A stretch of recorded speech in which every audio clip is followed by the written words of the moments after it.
Alors bonjour à tous, bonjour à toutes et à tous, bienvenue sur dailyfx.fr, bienvenue au rendez-vous des scalpers Vincent Gann pour vous retrouver ce matin. Vous retrouverez Sylvain plus tard dans la journée, notamment aux 13h des Trade Traders. C'est une session importante, nous sommes le jeudi 9 juillet 2015, un certain nombre de choses à vous dire. 15 minutes, j'ai 15 minutes, pas plus. 5 minutes pour revenir sur les tout derniers éléments fondamentaux, la Grèce, les minutes de la Réserve fédérale hier, et 10 minutes pour vous proposer un cadrage intraday, donc bougie horaire, bougie 15 minutes, bougie 5 minutes sur le DAX, le CAC et le taux de change euro-dollar. Et l'émission sera finie, donc c'est court, c'est parti, on ne perd pas davantage de temps. Le trading sur devises et CFD comporte un haut niveau de risque. Prenez connaissance aussi de cet avertissement sur les risques. Tout ce que vous allez entendre ici, cela n'est proposé qu'à titre purement indicatif. Alors, le DAX sous les yeux, les bougies japonaises en données horaires. Sur le plan des fondamentaux, plusieurs choses à noter hier. L'ouverture de la saison des résultats trimestriels hier aux États-Unis. Un événement qui a eu lieu hier sur le NYSE, qui a été suspendu pendant plus de 3 heures en raison d'une défaillance informatique, ce qui a bien sûr alimenté la volatilité. D'ailleurs, l'indice de volatilité implicite du S&P 500, plus 20% il me semble hier. Les marchés actions US qui sont donc sous pression. En ce qui concerne le dossier grec, les banques grecques qui restent finalement fermées jusqu'à lundi prochain avec un plafond de retrait maintenu à 60 € par jour. Ce jeudi 9 juillet, c'est important parce que le gouvernement grec doit présenter son fameux plan de réforme, un plan de réforme qui est exigé depuis la demande officielle d'une nouvelle aide auprès du MES, le mécanisme européen de stabilité, bon, l'équivalent du Fonds monétaire international pour l'Europe. Alors, donc une journée importante pour la Grèce, ce plan de réforme qui est attendu. Qu'en est-il du dernier compte-rendu de la dernière réunion de la Réserve fédérale des États-Unis? Globalement, elle semble indiquer que l'ensemble des gouverneurs, à une seule exception, mais donc tous les autres, sauf un, considèrent qu'il faut davantage de preuves pour envisager un resserrement monétaire, bon, avant de remonter les taux, en gros, ce qui a exercé une légère pression négative sur le dollar US, mais il n'y a pas non plus de point de départ d'un mouvement de moyen terme. Bon, finalement, c'est sans surprise. Globalement, on est quand même dans le discours un peu plus dovish des dernières semaines. Bon, quand bien même l'économie US continue donc de s'améliorer. La Grèce, les entreprises américaines c'est pour les toutes prochaines semaines, hein, puisque maintenant il y a beaucoup de résultats qui chaque jour vont être publiés. Le compte-rendu de la Fed, voilà concrètement donc les éléments fondamentaux sur lesquels il fallait revenir. Alors aujourd'hui, il y a aussi un agenda économique à suivre, et ça, je vous invite à parcourir le calendrier économique. Deuxième partie de cette émission, il me reste 8 minutes. Le DAX, le CAC, enfin le CFD, GR30, le FRA 40 et le taux de change euro-dollar en intraday. On va commencer par le DAX. Alors, vu que le principe de cette émission, c'est d'aller sur l'intraday, voire le scalping, comme son nom l'indique, je n'irai pas au-dessus de l'horizon de temps horaire. Vous avez sous les yeux les bougies japonaises en données horaires du DAX. Que se passe-t-il depuis le 8 juillet? Bon, concrètement, depuis le début de la semaine, le marché construit un support à 10 660 points. 10 660 points le 7 juillet support, 10 660 points le 8 juillet support, 10 660 points le 9 juillet support. Le marché construit potentiellement un espèce de double test des 10 660 points et au moment où je vous parle, il attaque ce qu'on pourrait considérer comme une sorte de ligne de coup à précisément 10 800 points, 10 803 points. Alors c'est un niveau important que teste le DAX. S'il devait le franchir, ce serait pour rejoindre tout simplement les 10 880 points, voire les 10 900 points. Alors peut-il le faire? En tout cas, c'est important de suivre cela. Je pense que si on pratique le trading sur le DAX en intraday, il va falloir avoir la réponse, mais en utilisant un horizon de temps inférieur. Parce que malheureusement, si une cassure de la résistance a lieu sur le DAX, en utilisant les bougies horaires, on risque d'avoir la confirmation en clôture, mais lorsque le marché sera déjà plus haut. Donc, je bascule sur le 15 minutes et puis le 5 minutes pour voir la suite des événements. Alors, on constate tout de même qu'en 15 minutes, on a un chandelier qui n'est pas anodin sur le DAX, un chandelier positif depuis le support des 10 660 points, et donc un marché action allemand, en tout cas un indice boursier allemand, qui attaque ce fameux niveau des 10 800 points. Il y a un certain nombre de lignes de tendance que moi je vais mettre en avant. Donc tout d'abord celle-ci. Et sommes-nous en train de faire des cassures? Celle-ci a été brisée. On a clairement une action des prix qui est positive. Et j'ai en effet le sentiment que ce marché action allemand pourrait au moins rejoindre les 10 850 points. Alors 10 850 points, pour cela, lorsque vous basculez cette fois-ci, non pas en chandelier japonais en 15 minutes, mais en cours de clôture en 15 minutes, il y a un support à ne pas casser. C'est les 10 790 points. C'est donc cette zone-là ici en cours de clôture. Donc voilà moi ce que je peux vous proposer sur le DAX. Zoomons maintenant en chandelier 5 minutes.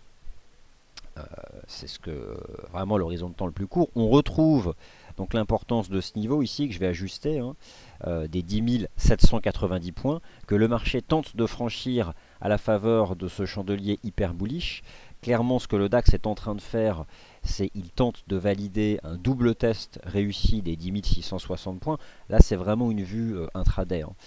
L'idée, c'est que s'il le confirme, c'est de revenir finalement effacer l'impact de la séance négative du 8 juillet. Donc ce grand corps négatif dont le marché tente là un retracement. Donc au-dessus des 10 790 points, on peut envisager que le marché pousse davantage, éventuellement 10 850 points. Par contre, rebasculer en dessous, le marché risquerait de retomber en direction des 10 760 points, qui est ici ce niveau horizontal. Donc là maintenant, les choses se jouent au-dessus de ce niveau de support, il est clairement à suivre. Moi je vais tout au long de la matinée surveiller les bougies japonaises en données horaires, mais on sent tout de même que le CAC, l'Eurostoxx 50, le DAX c'est un peu différent, mais le CAC et l'Eurostoxx 50 sont quand même deux marchés qui se stabilisent depuis le début de la semaine sur leur précédent sommet de l'année 2014, des marchés qui sont revenus sur les cours de clôture du jeudi 22 janvier dernier, donc c'était la Banque Centrale Européenne. Peut-on envisager un DAX ce soir à 10 850, voire à 10 900 points? C'est possible. C'est tout à fait possible, puisqu'il y a une forme d'attente quand même, et on peut envisager que la perspective de voir la Grèce présenter un plan de réforme ce soir entretienne l'action des prix positive que l'on constate là à l'ouverture de la session européenne sur le DAX. Avons-nous exactement la même chose sur le CAC? Sur le CAC, je trouve que le niveau horizontal est nettement plus propre, précisément 4598 points. Je zoom, une fois n'est pas coutume ici, chandelier H4, donc je dézoome pardon, c'est, regardez, le niveau horizontal, c'est le précédent top de l'année 2014, c'est le cours de clôture du jeudi 22 janvier 2015, et c'est donc un niveau de prix au-dessus duquel le marché action parisien se stabilise depuis le 7 juillet. Alors, j'ai 3 tests réussis des 4598 points. Là, ce que je vais vous proposer, moi, c'est une vue de marché à très court terme. Il n'y a pas de conséquences moyen terme de tout ce qui est dit ce matin. De manière générale, on a sur le CAC une construction technique qui est très proche de celle du DAX, à savoir en cours un double test réussi des 4598 points et un niveau à franchir à 4672. Alors, au moment où je vous parle, le CAC teste la résistance, elle n'est pas débordée, c'est un fait. Mais si c'était le cas, le marché action parisien pourrait tenter de pousser au moins en direction des 4700, voire des 4710. Alors, je vais maintenant zoomer sur les bougies japonaises en données 15 minutes, et on constate qu'en effet, le CAC, là pour le coup, il teste précisément le niveau, il ne l'a pas franchi. Mais il s'en est quand même approché à la faveur de ce chandelier 15 minutes qui est tout à fait puissant. Alors, peut-on envisager un débordement des 4672 points? Si vous attendez une confirmation en clôture horaire, malheureusement, il sera probablement trop tard. Alors, une bougie 15 minutes, ok. L'idée, c'est ensuite de pouvoir rejoindre les 4716. Qu'en est-il des bougies 5 minutes? C'est probablement cela qu'il faut surveiller. Elles sont propres, hein. Regardez, les bougies 5 minutes, elles sont bien encadrées donc par ce niveau des 4598 points, par ce niveau horizontal ici des 4672 points. Allez, on va dire une clôture 5 minutes au-dessus des 4672 et ce marché file en direction des 4695. C'est le principe. Sans clôture 5 minutes au-dessus des 4672, il n'y a pas de signal technique positif, même sur cet horizon de temps. Admettons malgré tout que... alors attendez, je ne suis pas en 5 minutes, là je suis en 15 minutes. Admettons malgré tout qu'on a quand même un chandelier depuis là 1 heure, une action des prix qui est favorable, et bon, qui laisse penser que ce marché pourrait encore pousser davantage. En tout cas, ce sont ces deux niveaux horizontaux à surveiller sur le CAC et le DAX. Alors maintenant, qu'en est-il du taux de change euro-dollar? Alors le dollar américain hier, il a été sous pression suite à la publication du compte-rendu de la dernière réunion de la Fed, qui a indiqué donc que l'ensemble des gouverneurs, à une seule exception, considéraient qu'il fallait davantage de preuves fondamentales pour envisager la possibilité de remonter les taux. Ça, c'est une chose. D'autre part, la Fed s'est globalement inquiétée des turbulences financières dans le monde, et notamment l'impact que cela pourrait avoir sur l'économie américaine. Donc ça, c'est une chose, ce qui a exercé une légère pression sur le dollar US. Maintenant, qu'en est-il du taux de change euro-dollar? Le taux de change euro-dollar, au moment où je vous parle, rencontre une résistance à 1,1120 $. C'est ce niveau horizontal. Ce qui est intéressant, c'est qu'on pourrait envisager le CAC et le DAX capables de pousser davantage si, par exemple, le taux de change euro-dollar devait échouer sous cette résistance. Alors ça, il s'agit ici des bougies japonaises en données 4 heures.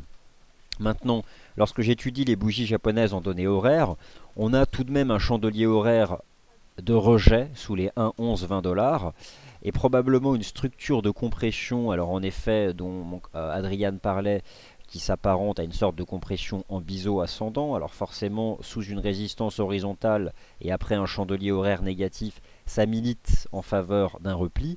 Reste à en sortir par le bas. Disons que si le taux de change euro-dollar devait rebasculer sous les 1,1060, ce serait en effet pour retomber davantage. En tout cas, il y a un niveau horizontal qui est parfait, 1,1120 $, un chandelier horaire de rejet. Dans l'état actuel de cette configuration technique intraday, c'est bear sous la résistance. Alors, et oui, en effet, il y a des problèmes de streaming. Bon, je vois qu'il y a des problèmes de streaming, que c'est pas évident. Dans tous les cas, le webinaire aura eu lieu et aura été enregistré. Le rendez-vous des scalpers, 5 minutes fondamentaux, 10 minutes intraday DAX CAC euro-dollar, 8h45, 9h. Et bien chers auditeurs, il est 9h01, l'émission est donc terminée. Dans 15 minutes, le Good Morning CAC 40. Merci à tous. L'enregistrement sera disponible sur notre chaîne YouTube DailyFX France dans 20 minutes environ. Merci beaucoup et à tout à l'heure.